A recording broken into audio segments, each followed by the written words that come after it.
j'ai trouvé le salut.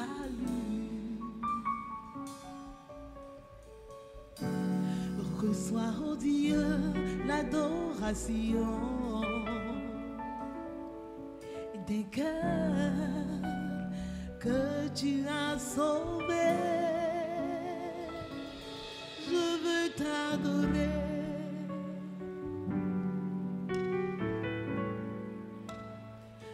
Oh, je veux t'adorer.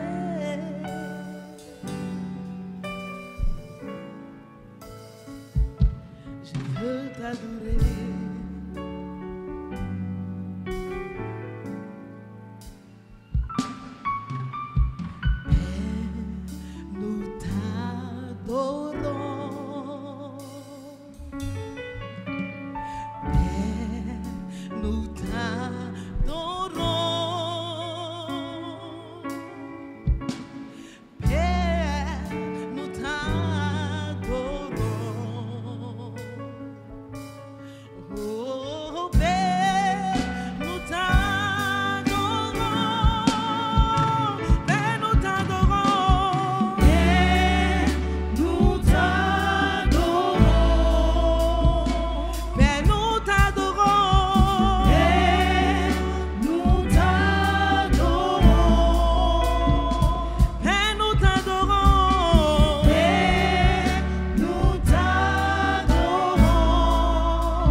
Le roi des rois, oh, oh, tu es le Seigneur des seigneurs,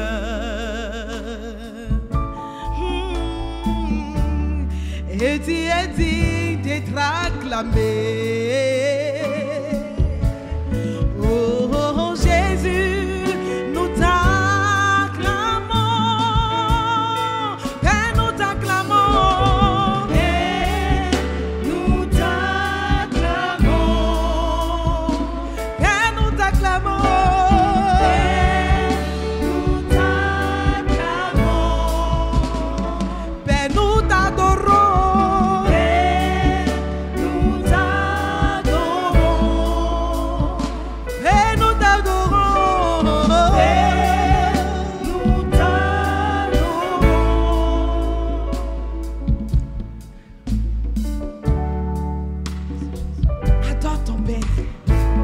Adore le Fils, adore le Saint-Esprit.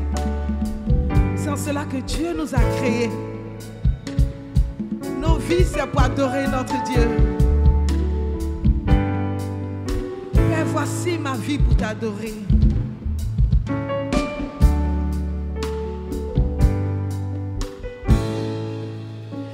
Père, voici ma vie.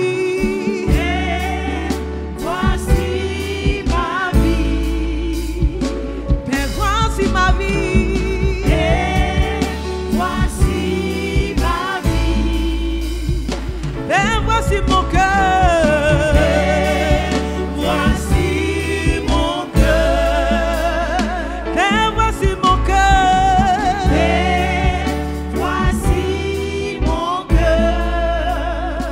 Père, nous t'adorons, Père, nous t'adorons, Père, nous t'adorons, Père, nous t'adorons.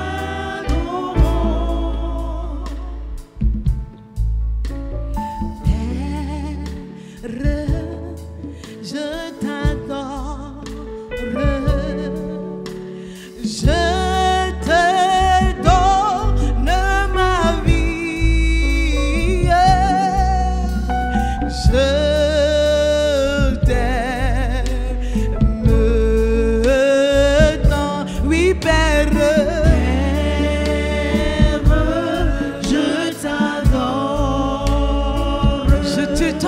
ma vie. Je te donne ma vie. Je t'aime, je t'aime. Je t'aime tant. Je t'aime, je t'aime.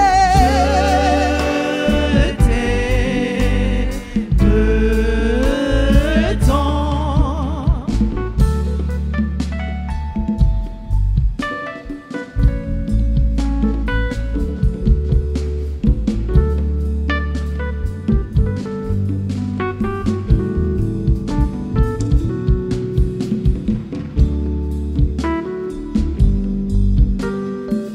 Alléluia.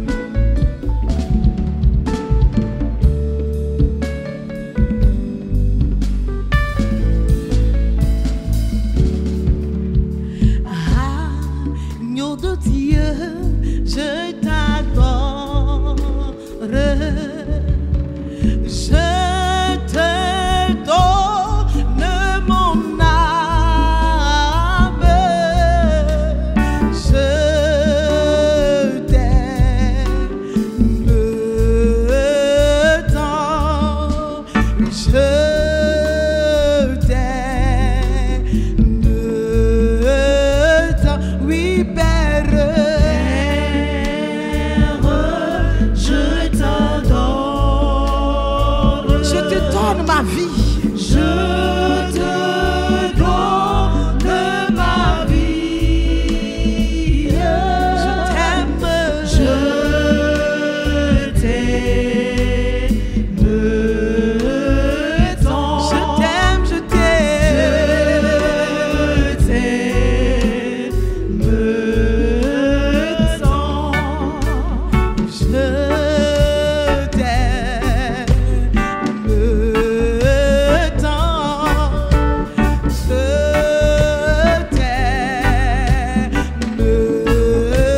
tant. Je t'aime, je t'aime. Oh oui, je t'aime.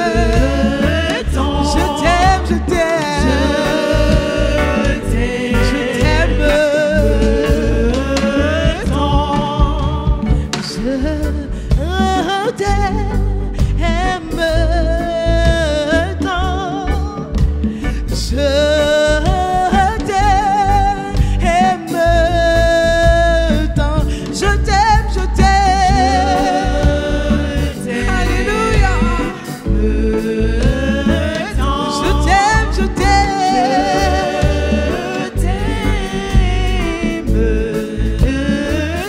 Je t'aime, je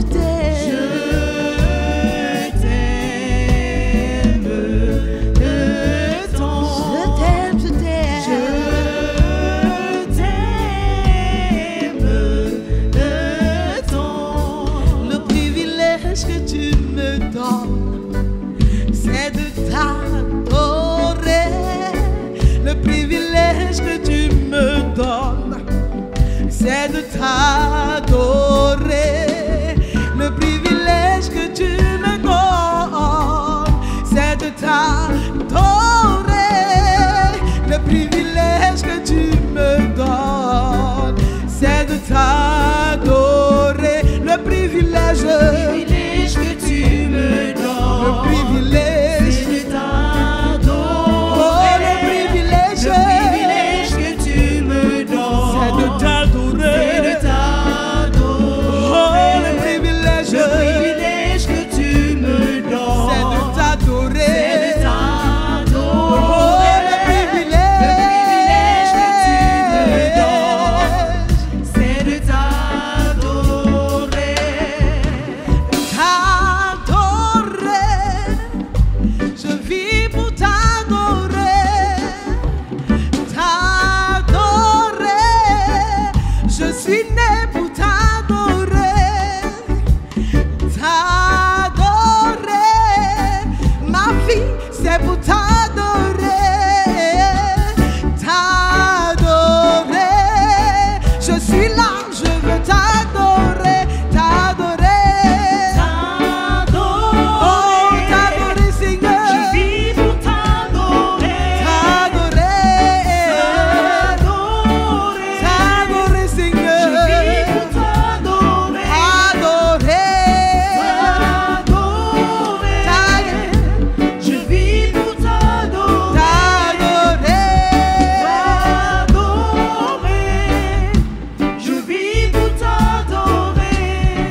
privilège. C'est une grâce. C'est une chance d'adorer mon Dieu.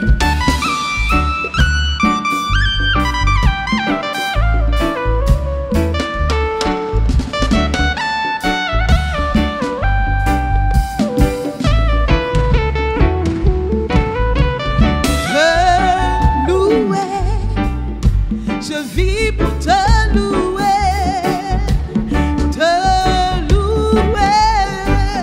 je vis pour te louer, oh te louer Seigneur, Je vis pour te louer, oh te louer Papa, je vis pour te louer, oh te louer Seigneur, je vis pour te louer, oh te louer Seigneur, je vis pour te louer. le privilège, Le privilège que tu me c'est de donnes, t'adorer, c'est de oh t'adorer.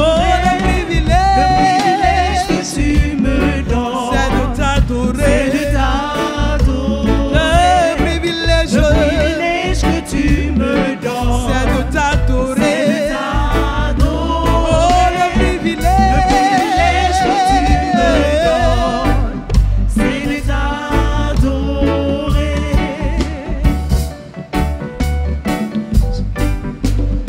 C'est un privilège de t'adorer. Alléluia.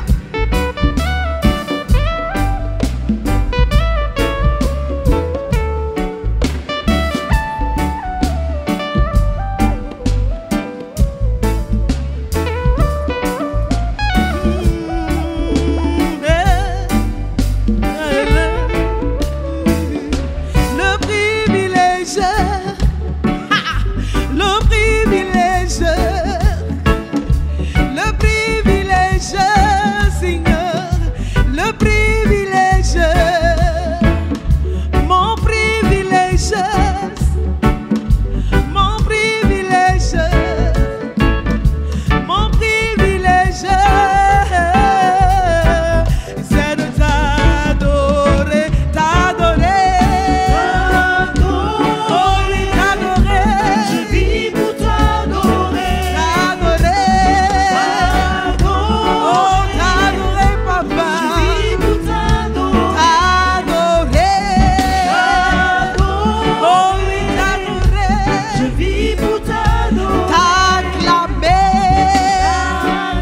oh oui je veux t'acclamer Je vis papa, pour je veux t'acclamer Jésus, je veux t'acclamer mon roi, je veux t'acclamer oh Dieu, je veux t'acclamer Seigneur, le privilège, Le privilège que tu me c'est donnes, de t'adorer, c'est de oh le t'adorer. privilège, Le privilège que tu me c'est de donnes, t'adorer, c'est de t'adorer. le privilège, Le privilège que tu me donnes, t'adorer, c'est de t'adorer. le privilège, Le privilège que tu me c'est de donnes, t'adorer, c'est de t'adorer. mon privilège, Le c'est privilège que tu me donnes, de c'est de t'adorer, oh t'adorer. le Le privilège, privilège que tu me c'est donnes, de t'adorer,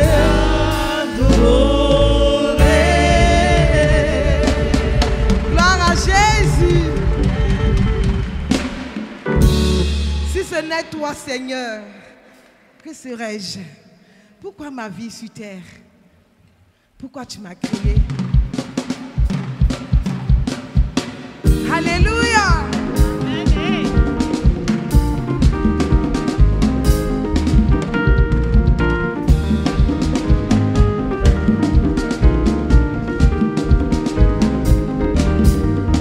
Si ce n'est toi Seigneur que je loue sur cette terre, alors pourquoi je vis?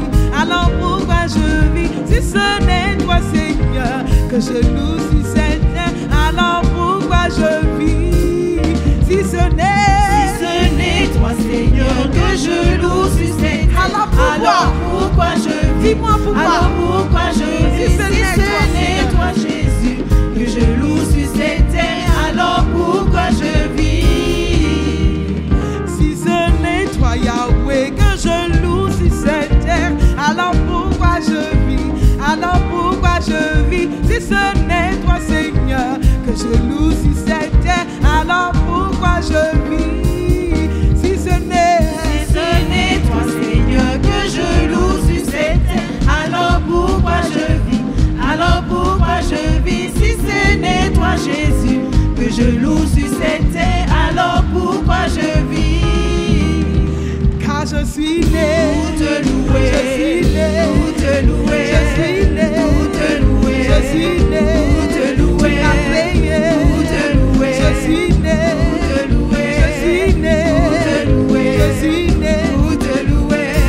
il est bon de louer Jésus, Il est bon de le magnifier, il est bon de le célébrer, il est bon de l'adorer, il est bon de chanter son nom, il est bon, car il a fait pour moi des merveilles. il est bon de le célébrer, il est bon, de l'adorer et adorons-le, adorons-le, adorons-le, adorons-le, adorons-le, Jésus, adorons-le, adorons le roi des rois, adorons-le, magnifions El Shaddai, adorons-le, magnifions Yahweh Dieu, adorons-le, adorons-le, adorons-le,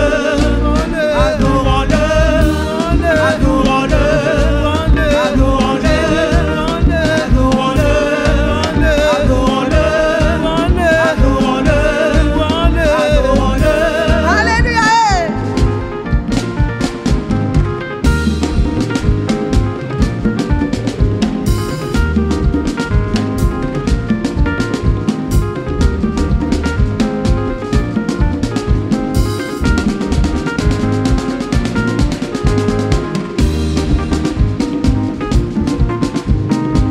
Alléluia. Est-ce que tu peux donner tes pas de danse à ton Dieu pour le célébrer ce matin? Eh, aha, aha, aha, aha, aha, aha, aha, aha. Sois béni.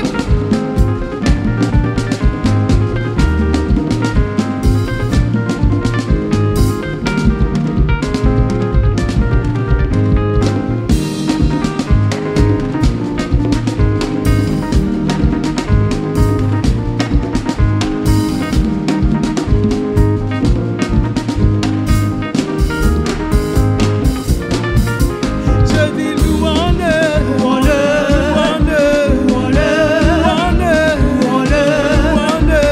adorons Jésus, louons-le, adorons le roi des rois, louons-le, magnifions El Shaddai, magnifions Yahweh Dieu,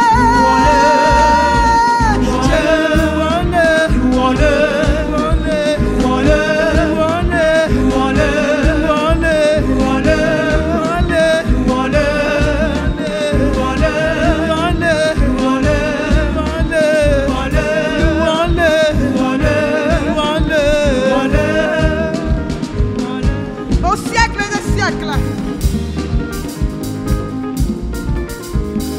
Au siècle des siècles, tu vis éternel par ta volonté. Tu as fait toutes ces choses qui existent. Au siècle des siècles, Au siècle des siècles, tu vis éternel tu vis éternel par ta volonté. par ta volonté. Tu as fait toutes ces choses qui nous Tu entourent. as fait toutes ces choses qui existent.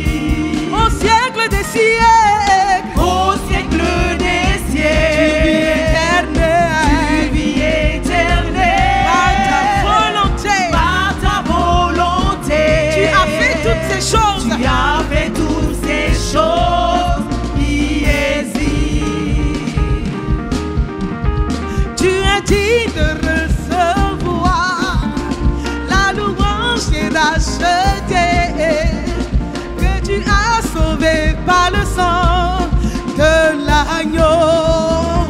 Tu es digne de recevoir. Tu es digne de recevoir. La louange est La rachetée. louange est rachetée. Que tu as sauvé à Que Golgotha. tu as sauvé par le sang de l'agneau. Tu es digne, tu es digne. Tu es digne de recevoir. La louange est rachetée. que tu as sauvé par le Que sang tu as sauvé par le sang de l'agneau. Tu es digne de recevoir. La louange est rachetée. Que tu as sauvé par le sang de l'agneau. Tu es digne de recevoir. La louange est rachetée. Que tu as sauvé par le sang de l'agneau. Tu es digne. Tu es digne de recevoir. La louange est rachetée. La louange est rachetée. Que tu as sauvé Que tu as sauvé par le sang de l'agneau. de l'agneau. Tu es digne de recevoir. Tu es digne de recevoir. Oui, tu le mérites tellement. La louange est rachetée. Que tu as sauvé. Que tu as sauvé par le sang de l'agneau.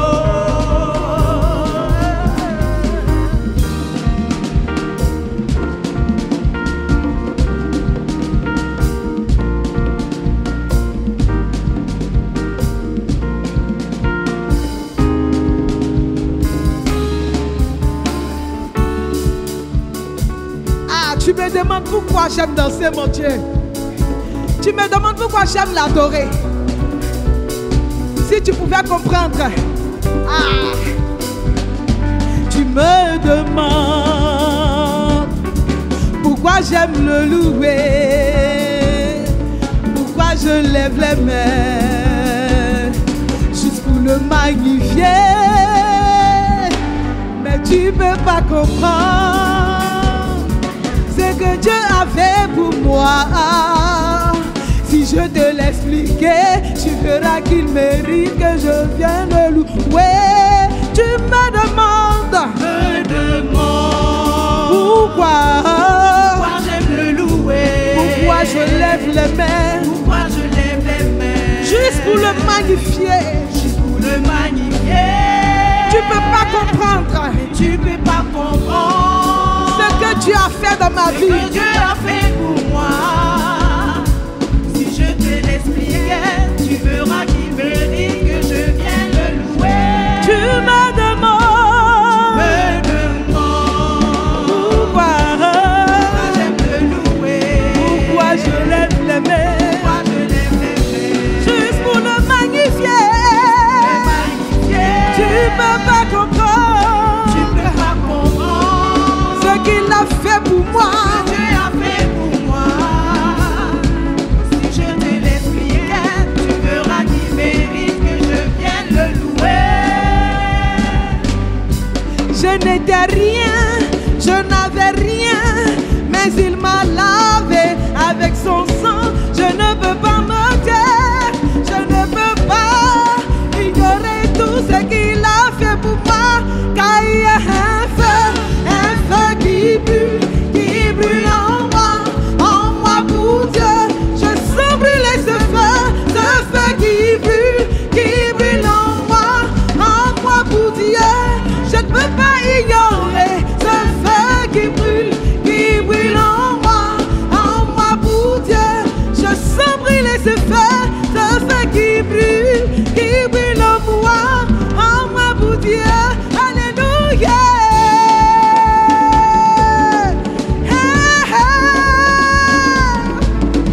Oh, oh, oh. Allez, je n'étais rien.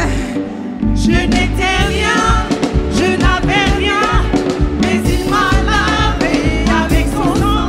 Je ne peux pas me taire. Non, je ne peux pas. Je ne peux pas Non, je ne peux pas. ignorer tout ce qu'il a fait. Je n'étais rien, je dis. Je n'étais rien, je n'avais rien, mais il m'a lavé avec son sang. Je ne peux pas me taire, je ne peux pas ignorer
peux pas ignorer. Ce feu qui brûle en moi pour Dieu.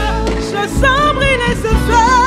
Ce feu qui brûle en moi pour Dieu. Car il y a un feu.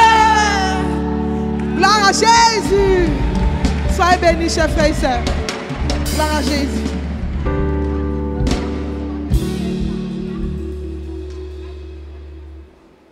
Seigneur, on te dit merci pour ta grâce, pour ta fidélité. Merci pour ce témoignage vraiment qui nous a touchés. Merci pour ce que tu as fait pour ta fille et pour ce que tu as fait pour beaucoup de personnes ici. En fait, le chant a dit, tu es bon et tu es bon. Tu es vraiment bon pour nous. Béni sois-tu. Et David lui disait, l'Éternel est mon berger, je ne manquerai de rien. Que ce matin, cette vérité soit présentée comme il se doit. Tu as mis des choses sur mon cœur. Tout ce que je te demande, c'est de pouvoir les présenter correctement, afin que ce soit compréhensible, s'il te plaît.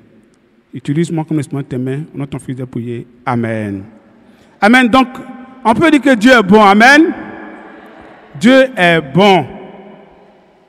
Amen. Mais David, il exprimait ça d'une autre manière. Il a dit dans son psaume 23 que l'Éternel est mon berger et je ne manquerai de rien. C'était sa conviction. Et c'est le thème de ce message de ce matin. C'est l'Éternel est mon berger. Amen. Nous allons étudier ce psaume. C'est un psaume, un des psaumes les plus connus. Et quels sont les objectifs de ce matin? Je voudrais encourager l'Église à la confiance et à l'assurance en Dieu. Encourager à la confiance et à l'assurance en Dieu. Et je suis sûr que même le témoignage nous a déjà préparé. Je ne connaissais pas le contenu, mais j'étais très reconnaissant de ce que ça allait dans la même veine. Et je dis, waouh, c'est formidable. C'était aussi de rappeler, ça c'est un aspect un peu technique, l'étude d'un texte poétique dans la Bible. J'ai déjà fait ça avec le Proverbe chapitre 3 ici, il y a très longtemps, il y a peut-être un an, Proverbe chapitre 3, l'étude d'un texte poétique. Parce que dans la Bible, quand tu lis un texte, le texte a sa nature. Ça peut être un récit, une histoire qui est racontée, ça peut être une loi, ça peut être une prophétie.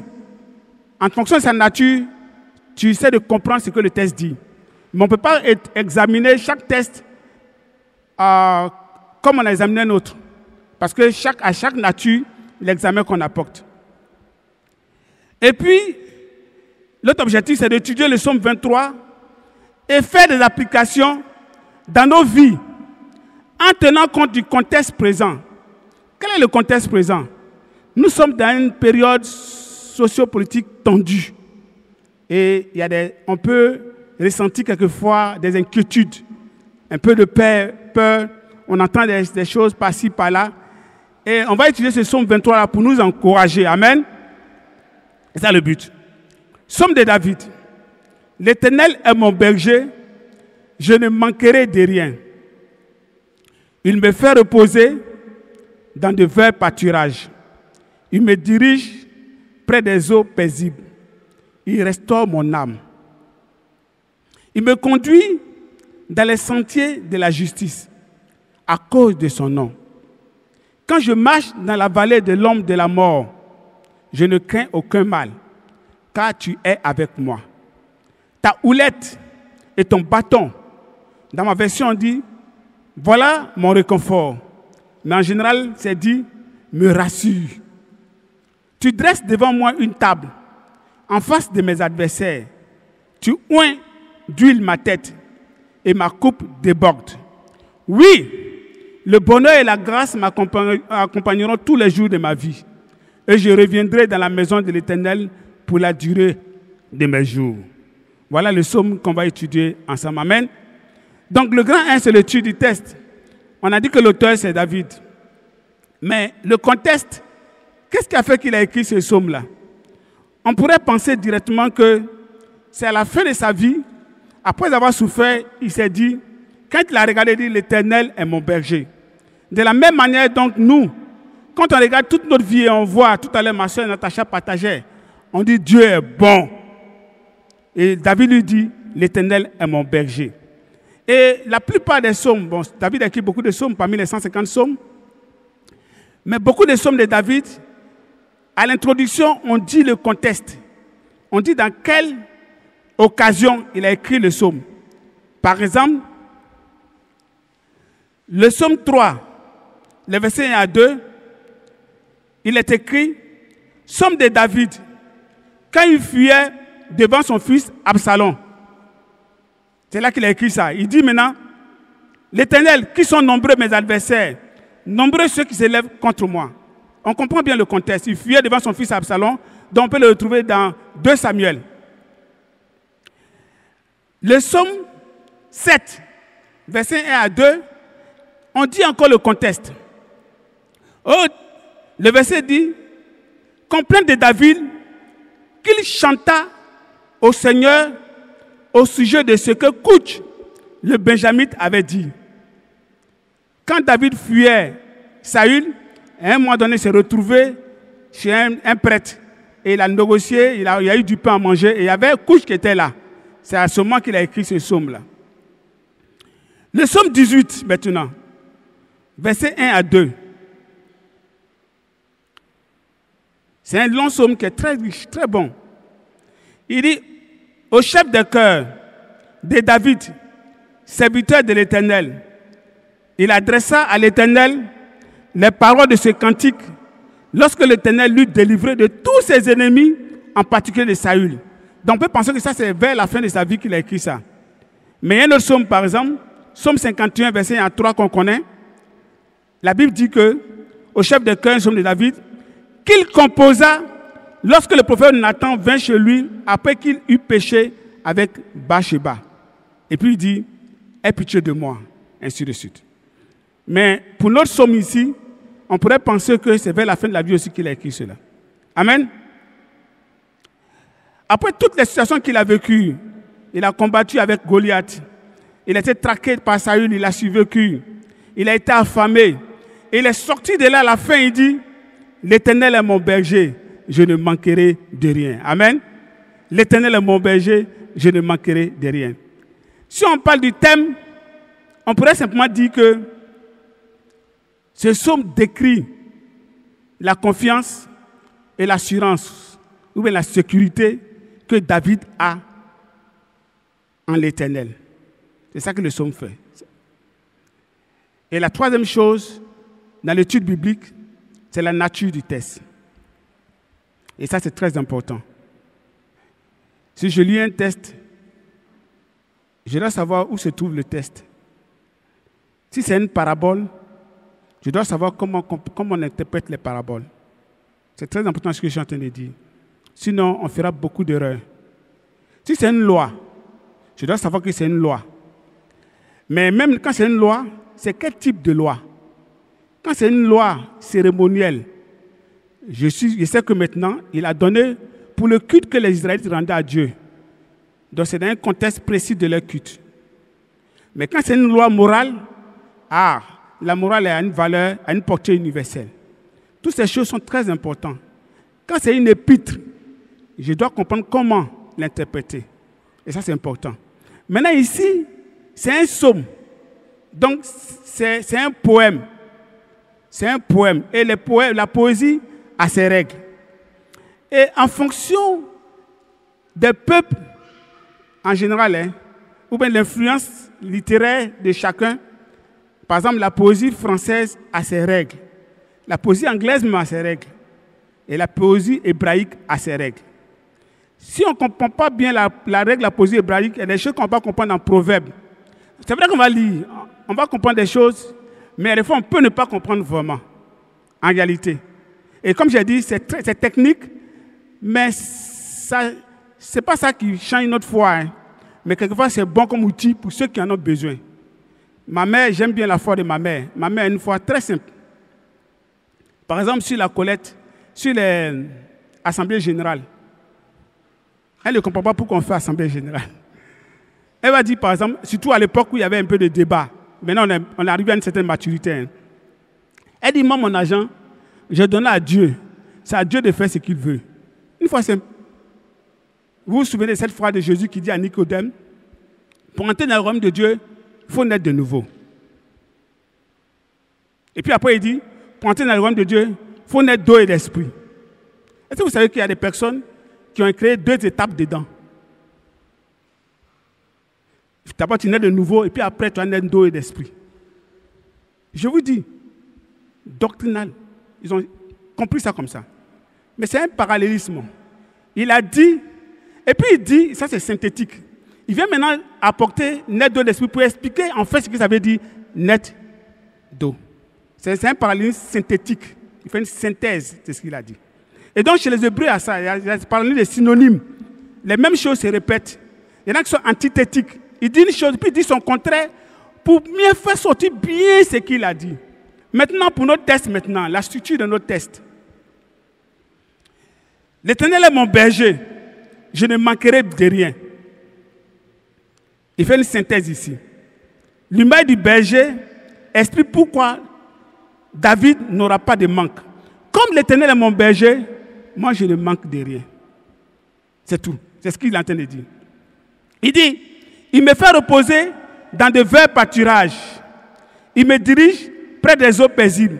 C'est ni synonyme. Ça exprime la même idée. C'est 2 images différentes. Pâturage, eau paisible, c'est le repos et la sécurité. Vert pâturage, repos et sécurité. Eau paisible, repos et sécurité. Le verset 3a. Il restaure mon âme. Il me conduit dans les sentiers de la justice. Synonyme, et puis c'est un peu synthétique. Comme il restaure mon âme, il me conduit dans les sentiers de la justice. Et puis verset 3b dit, à cause de son nom. Ça c'est synthétique carrément. Il donne la raison pour laquelle Dieu fait ceci. À cause de son nom. Je reviendrai dessus tout à l'heure. Et verset 4 a dit, quand je marche dans la vallée de l'ombre de la mort, je ne crains aucun mal. Il dit, peu importe la situation, il y a un contraste ici antithétique. Moi, je n'ai pas peur. On peut faire ça pour tout le reste jusqu'à la fin. Mais je vais revenir au grand point de application du test. Comment appliquer ce test-là à nous maintenant? Jésus, dans Jean 10, dit qu'il est le bon berger. C'est ce qu'il a dit dans Jean 10. Il est le bon berger. Et dans l'Éternel est mon berger, David a des affirmations fortes. C'est ça que nous, on va récupérer. La première affirmation forte de David, c'est « Je ne manquerai de rien ». C'est sa conviction. Je ne manquerai de rien. Jamais je ne manquerai de rien. Il est en train de dire, je n'ai jamais manqué quelque chose de rien, et puis jamais je ne manquerai de rien. Parce que si on laisse ça comme ça, on peut penser que c'est dans le futur. Non. Jamais moi, David, là, je n'ai été dans le manque. Même quand tout était compliqué, Dieu faisait tout pour que je mange. C'est valable pour nous, n'est-ce pas? Si tu regardes bien en arrière, dans les moments difficiles, tu n'as jamais manqué de rien. Jamais. Peut-être que ce que tu as mangé, tu n'as pas apprécié, mais tu n'as pas manqué de nourriture. Tu n'as pas manqué de vêtements. Jamais. C'est ça qu'il est en train de dire. Il dit, mes besoins primaires et essentiels sont comblés. Mes besoins primaires et qui sont essentiels sont toujours comblés. Moi, ça a été toujours comblé. Même en fuite, quand il n'y avait rien à manger, il a dû manger des pains de proposition. Jésus a utilisé ça plus tard pour faire taire les Juifs qui parlaient du sabbat. Dieu a pourvu à la nourriture, Dieu a pourvu à tout à David. C'est ça, il dit, je ne manquerai de rien. Amen. Quel est le point? C'est l'Éternel, mon berger, qui prend soin de mes besoins matériels. C'est lui. Quand les Juifs, Israélites ont quitté d'Égypte, en Deutéronome, Dieu leur a demandé, est-ce que vous avez manqué de quelque chose? Vous n'avez rien manqué. Il dit, pendant ces 40 ans, jamais vous n'avez manqué de quelque chose. Et pendant toutes ces années, jamais on n'a manqué de quelque chose. Et il dit, pourquoi est-ce qu'il manque de rien? Il va donner la raison. Hein. Il dit, il me fait reposer dans de verts pâturages. Il me dirige vers des eaux paisibles. Voilà. Il m'a mis dans un environnement où je suis à l'aise. Mais ça veut dire quoi pour nous? Et regardez derrière vous. Chacun regardez derrière vous. Voici votre vert pâturage. Si tu vis ta communion fraternelle, si tu vis ta vie chrétienne, tu ne manqueras de rien. Jamais. Moi, j'ai eu des chaussures, on m'a donné. On me donne même jusqu'à aujourd'hui. Jusqu'à aujourd'hui. Si tu vis ta communion fraternelle, le vrai pâturage est déjà là. Et ça, c'est une partie du pâturage. Il y en a à Lexington. Il y en a à Lagos. Il y en a, Richard au Cameroun, j'ai eu de nouveaux frères amis, on est en contact. Il y en a au Gabon. Tout ça, c'est le pâturage lequel Dieu nous a mis pour qu'on s'épanouisse. Mais si tu es converti, que tu restes dans ton coin, sur un arbre pour brouter, tu ne vas pas profiter du vrai pâturage. Il dit, voici, je t'ai mis dans un vrai pâturage. C'est à toi. Dieu ne nous donnera pas à manger. Il met à la disposition la nourriture et c'est à nous d'aller chercher. Comment ça va à la communion fraternelle? En fait, Dieu nous donne tout ce qu'il nous faut pour qu'on ne manque de rien. Amen. Si on est humble, on ne manquera de rien. On doit être des brebis. Une brebis est humble, n'est-ce pas? Elle ne manque de rien. Amen. J'ai autour de moi tout ce qu'il me faut pour que je ne manque de rien. Le pâturage est riche, varié, disponible. Le reste dépend de moi. Il faut vivre dans le royaume. Il ne faut pas rester dans son coin. La communion fraternelle, la parole de Dieu, l'évangélisation. Ce que tu évangélises là, c'est un pâturage que tu crées. Je suis très sérieux. Hein? C'est un pâturage que tu crées. Ma communion fraternelle m'a béni des années après. J'ai quitté Yamsoko et partais dormir, il y a des amis. Il y a des endroits où ils habitaient. Ils venaient me chercher à Torche parce que la nuit c'était difficile. C'était mes amis. Et je voulais passer du temps. Quand on va, on dort là-bas, on pleure quelquefois, on rit ensemble, tout. Et Dieu a béni toutes ces relations-là. Dieu a béni. Les gens que tu évangélises, quand tu vis ta foi chrétienne, tu es béni. Je suis très sérieux. Cette rentrée a été très difficile pour nous. J'ai reçu un message de quelqu'un que j'ai perdu de vue, bon, pas perdu de vue, avec qui il n'a pas communiqué depuis longtemps. Il m'a dit, ça c'est ton numéro Wave. J'ai vu ça 2 jours après, parce que son numéro il n'est pas bien vu. 2 jours, une nuit, avant de dormir, j'ai regardé les messages. Il dit, ah, c'est lui. Oui, c'est mon numéro Wave. Le lendemain, je regarde sur... Je vois que Wave m'a envoyé un message. Il m'a envoyé quelque chose pour me soutenir. Quand il dit quelque chose, c'est quelque chose. Ça, c'est les pâturages, les plans, en se promenant. Et la personne a été reconnaissante. Dieu nous a donné un vaste pâturage. Amen. Donc, on a tout ce qu'il nous faut pour être à l'aise dans le royaume de Dieu. Amen. Ce n'est pas Mme Luc comme il dit le contraire. Parce que les gens qui ont évangélisé, tout ça, c'est à partir du pâturage. Amen. Deuxième chose, il dit, il me conduit dans les sentiers de la justice. Il me conduit dans les sentiers de la justice. Il prend soin de mon état spirituel. Il veut que je sois un homme juste. C'est ça, n'est-ce pas? Il m'a justifié à la croix. À travers la croix. Et par son esprit éternel, il m'aide à marcher sur les sentiers de la justice. Les sentiers de la justice comprennent ma sanctification personnelle, ma foi, mon intégrité. La version Semeur dit, il me mène pas à pas sur le droit chemin. Ça, c'est la version Semeur. C'est-à-dire, Dieu veut que je sois un homme de valeur, une femme de valeur, avec des valeurs, que je sois intègre. C'est lui qui s'assure de ça. C'est l'Éternel, mon berger, qui me conduit vers le bien-être et la maturité spirituelle. C'est son rôle à lui. Il crée en moi le vouloir et le faire. C'est lui qui me donne d'être une personne juste, bienveillante et intègre. Quand nous avons été convertis, nous avons la sémence de la justice en nous. C'est-à-dire qu'on est capable d'être généreux, On est capable d'être bon. On a ça sémé en nous. Dès qu'on a été converti. C'est lui qui fait ça. Il veut qu'on soit des hommes d'honneur, des femmes de valeur. Pourquoi? Il dit, à cause de son nom. D'autres versions disent, pour l'honneur de son nom. Ça, c'est le fondement ultime de sa bonté, son nom. Dieu, c'est son nom. La réputation d'un berger est fonction du bien-être de ses brebis. C'est pour ça que lui, il faut que nous, on soit bien, pour que lui, son nom soit gardé sauf. Dieu ne veut pas gâter son nom. Il ne veut pas qu'on dise, voici tes enfants là, regarde comment ils sont. Donc, il nous rend bien, il nous habille bien, il nous nourrit bien et il nous donne des bonnes valeurs pour son nom. Et ce n'est pas la première fois qu'il dit ça. Hein. Je vais citer quelques exemples. Somme 25, verset 11. Pour l'amour de ton nom, ô Éternel, pardonne mes péchés qui est si grand. Ça, comme David savait ça, lui, il utilise ça. Il dit, pardonne-moi, oh, pour l'amour de ton nom. Mais c'est quoi le nom? Est-ce que c'est le fait de prononcer Jéhovah? Somme 31, verset 4 va dire c'est quoi le nom.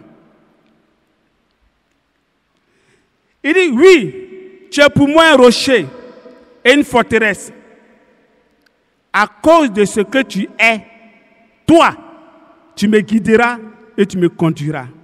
Ça, c'est une version qui dit ça. À cause de ce que tu es. Le nom de Dieu, c'est ce qu'il est.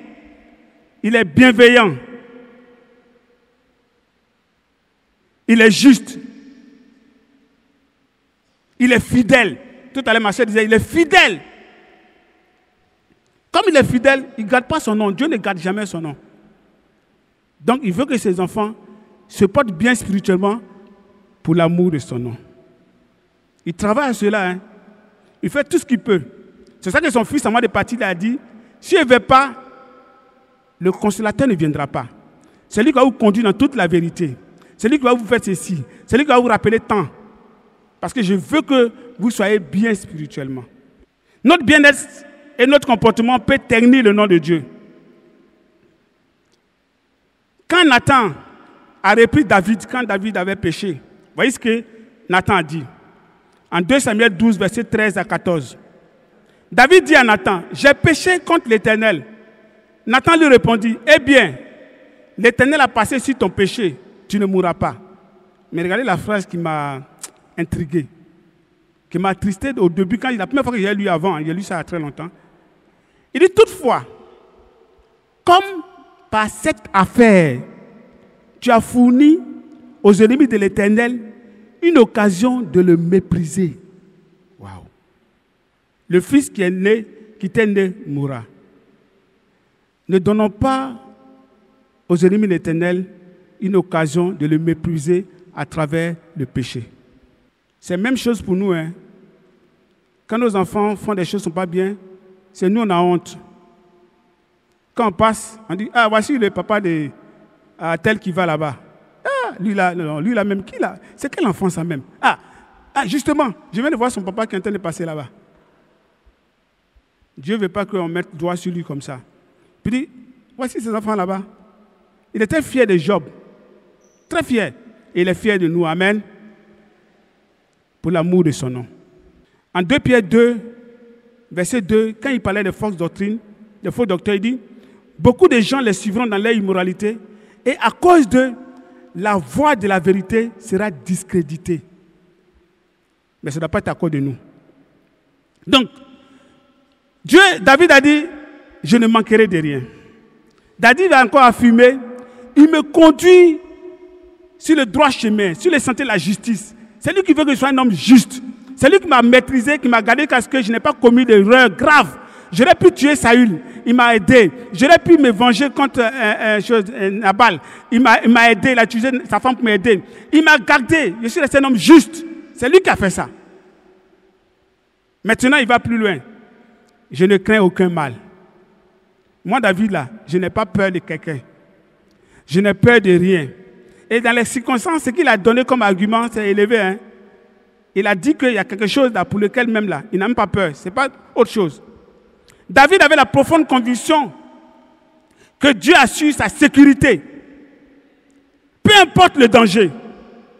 Devant Goliath, c'est Dieu assurait sa sécurité. Goliath, tous les soldats de Métier fuyaient. Petit, il est parti. Avant cela, dans la brousse avec les lions, Dieu a assuré sa sécurité. Donc il est sûr que Dieu veille sur lui. Il ne craint aucun mal. Devant Saül qu'il a traqué avec toute son énergie et sa fureur, Dieu a assuré sa sécurité. Quel était un danger au pays des Philistins? Qu'ils l'ont reconnu. On dit, ah, c'est lui, c'est lui. Là, il a joué au fou. Il a commencé à faire des choses bizarres. On dit, bon, laissez-le. Lui, là, c'est pas la peine, laissez-le. David dit, je ne crains aucun mal. Mais vous savez, il a mis la barre haute. Hein. Il dit, quand je marche dans la vallée de l'ombre de la mort, je ne crains aucun mal, car tu es avec moi. David dit, quand je marche dans la vallée de l'ombre de la mort, cette expression est idiomatique. C'est une manière de parler chez les Hébreux. Qu'est-ce qu'ils veulent dire? Ils disent, en somme, quand je suis dans un environnement menaçant et périlleux, c'est un environnement où ma vie est en danger complètement là, où je ne peux rien faire, même là, je ne crains aucun mal. Donc, ce n'est pas les petites histoires comme effrayées. Pourquoi j'avais peur? Somme 27. Pourquoi j'avais peur? Même si une armée s'élève, même si quoi que ce soit s'élève, moi je suis tranquille. C'est comme ça que nous on doit être. Quand on fait ça, Dieu est content. Il dit voilà, c'est l'expression de la foi que je veux voir dans les yeux. Je veux voir ça dans les yeux. Ils marchent avec assurance. Ils ont confiance en moi. Et quand ils font confiance en Dieu, Dieu est content aussi. Il est gonflé à bloc. Il dit ah, je suis là alors. Comme il me fait confiance, moi je vais venir agir. Je ne crains aucun mal. Amen. Je ne crains aucun mal. D'où vient cette assurance? Ta houlette et ton bâton. Voilà mon réconfort. La houlette, c'est un bâton, je ne sais pas si l'image est là, qui est comme ça. Ça prend le mouton comme ça. C'est deux instruments de direction du berger, de sécurité de direction. Et il a pris cette image pour montrer que Dieu a tout ce qu'il faut pour que moi je sois tranquille. C'est ça. Le bâton et la houlette sont considérés comme des instruments réconfortants qui assurent la protection et la direction. Le bâton, la protection. La houlette, ça nous dirige. Ça dirige la brebis. Il dit il est tranquille. Somme 27, verset 1 à 4. De David, oui, l'Éternel est ma lumière et mon sauveur. De qui aurais-je crainte? L'Éternel protège ma vie. De qui aurais-je peur? Que des méchants s'avancent contre moi, voulant me déchirer. Ce sont mes ennemis, mes oppresseurs, qui perdent pied et tombent. Qu'une armée vienne m'assiéger, mon cœur reste sans crainte. Que l'on me déclare la guerre, je suis plein d'assurance même. J'ai présenté à l'Éternel un seul souhait, mais qui me tient vraiment à cœur. Je voudrais habiter dans la maison de l'Éternel tous les jours de ma vie, afin d'admirer l'Éternel à sa beauté et de chercher à le connaître dans sa demeure. Je voudrais habiter dans la maison du Seigneur tous les jours de ma vie, admirer sa beauté, apprendre à le connaître tel qu'il est vraiment. Dans ces moments de tensions sociopolitiques, sois rassuré. Mais un avertissement, ne mets pas ta bouche où tu ne dois pas mettre ta bouche. Ne mets pas tes pieds là où tu ne dois pas mettre tes pieds. Soyons prudents. Fais attention à ce que nous disons et nous faisons. Nous sommes chrétiens.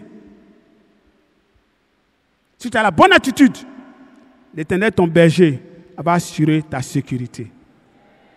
Amen. Et quatrièmement, pour terminer, tu oins d'huile ma tête. Si vous regardez ce vers-là, cette strophe-là, bon, c'est pas vers, c'est strophe, ce groupe de, le verset 5 là, ça va de manière graduelle. Ça, c'est notre figure de style, hein, chez les Hébreux même. Ils appellent ça climatique ou bien graduel. Ça évolue. Regardez, il dit, tu dresses devant moi une table. 1. En face de ma adversaire. Tu induis ma tête. Pas, ça monte. En degré de bénédiction et de considération. Et puis il dit, et ma coupe déborde. Il a fait grimper comme ça à travers une strophe, à travers un petit groupe de mots. Il a fait monter l'idée. Tu dresses devant une table devant mes adversaires. Tu induis ma tête. Et ma coupe déborde. C'est une belle image. David est comme le roi qui a fait alliance avec un souverain. Dieu est le souverain. Et dans les alliances, à l'époque, dans le au Proche-Orient, on faisait ça avec la nourriture. On prenait un repas pour sceller l'alliance. C'était l'image. C'est une belle image. C'est un traité d'alliance ici. C'est une belle image. Cela montre le privilège d'être honoré, béni par Dieu. Il dit, pour moi, tu dresses une table aux yeux des ennemis. Tu oins de parfum ma tête. Il y a une évolution en crescendo, comme j'ai dit tout à l'heure. Il parle d'alliance et protection. Il parle d'honneur. Il parle de joie et bénédiction. Et puis ça arrive à l'abondance. Mais une chose qu'on doit remarquer concernant David, David n'a pas forcé la main de Dieu. David n'a pas forcé la bénédiction. David était dans son champ en train de s'occuper des moutons de ses parents et puis ils sont allés le chercher. Ce n'est pas lui qui voulait être roi. Mais dès qu'on a dit qu'il est roi, ces problèmes ont commencé. Ça, c'est incroyable quand même. Mais il n'a jamais forcé. Et puis après, Dieu l'a béni. Même quand Saül est mort, c'est le peuple qui est venu le chercher après encore pour qu'il soit roi. Amen. Laissons Dieu nous bénir. Amen. Il n'a pas désiré être roi. Il était à le troupeau de son père. On ne doit pas forcer ni la geste ni la position. On doit être les vrais brebis du Seigneur. Nous devons laisser Dieu nous donner selon ce qu'il a prévu pour nous.